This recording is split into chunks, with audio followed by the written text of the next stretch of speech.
Hi, kindergarten. It's Mrs. Huaco. It's Tuesday, March 31st. Well, actually, it's Monday night, the 30th, but technically I'm not supposed to be working on Tuesday, but I really wanted you to have a story in case you wanted to listen to something on Tuesday, which is Cesar Chavez Day.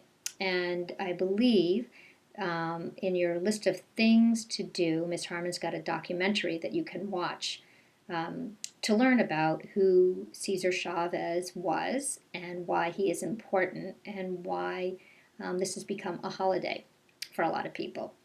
So, anyways, enough about that for now.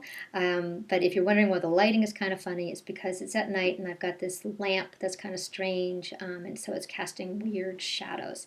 Anyways, I'm going to read this kind of a silly book for you. I hope you like it. It's called The Monster Bed. And don't worry, it's not that scary. It's written by Jean Willis, and the artist is Susan Varley. Okay. So, anyways, I guess you should when we look at the cover, try to think about what this book might be about. The Monster Bed. Because this little monster here looks pretty cute, and he looks like kind of a sweet guy. He's got toys in his room, it looks like. So let's find out all about this monster.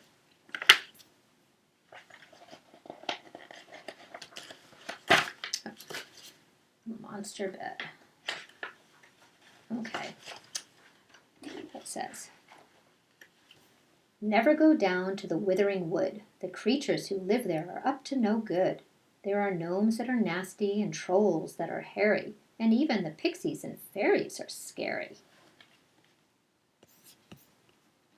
You see this? This guy, he's having a picnic, but then he must have gotten scared because he's running away from the woods. Oh, never go down there unless you are brave, for you might wander into the dank, gloomy cave, where a monster named Dennis resides, with another and much larger monster, who is Dennis's mother.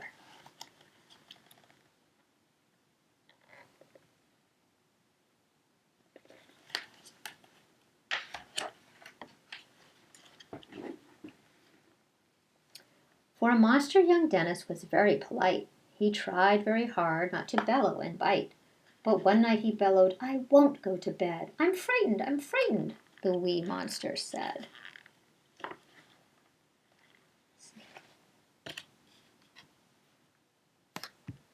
we go.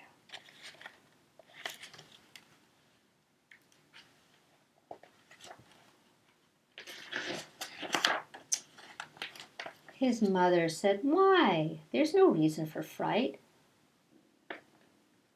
I'll give you your bear. I won't turn off the light. The humans will get me, cried Dennis. They'll creep under my monster bed while I'm asleep. Look at Dennis. He's afraid of humans, little people under his bed. Oh, no, dear, his mother replied. That can't be. Humans are only in stories, you see. Because they're not real, they won't trouble your rest. Get into bed now, dear. Mama knows best. That's kind of a switch, huh?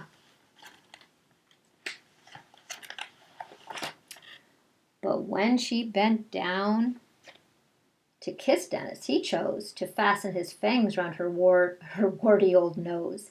He tied up his toes in a knot round her knees. Let go of me, Dennis. You're hurting me, please. Promise the humans won't get me tonight. Yes, dear, of course, said his mother. Sleep tight. Look at him holding on to his mom.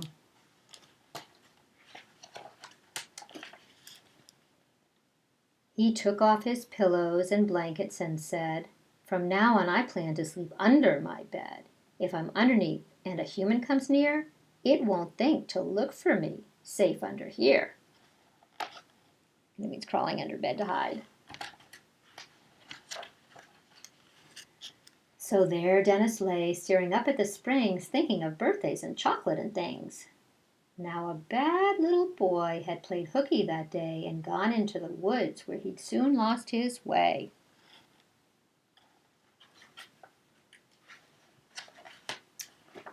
Too cross and too tired to walk any more, he came to a cave and went in through the door. There was a bed, and he needed some rest, so he threw down his satchel and quickly undressed. There's the little boy.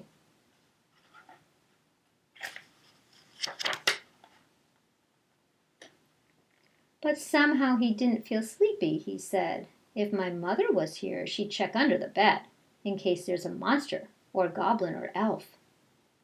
Since his mother was not there, what do you think's going to happen? He did it himself. Oh my goodness, look what happened when he looked under the bed. He sees Dennis. It's a monster. Oh my God. And Dennis, look at Dennis. He's so scared of the little boy. It's a human. They both were screaming. From now on, dear reader, you'd better behave. Don't go to the woods or to Dennis's cave, or you might meet his mother. Just think how you'd feel if she were to tell you that you are not real. Isn't that silly? The end. So that was kind of a really silly, goofy little book about a monster and a little boy, Dennis. The monster Dennis and a little boy. So this was just kind of a goofy one. But I would like you to do something in your journal, and you could write what was Dennis afraid of, and then draw a picture of that. Okay, and I'll put that in the caption so you can have something to look at when you write. Okay, so yeah, think about that, about what Dennis was afraid of, and the picture you could draw for that. All right, have fun with it and enjoy your day on Tuesday. Bye.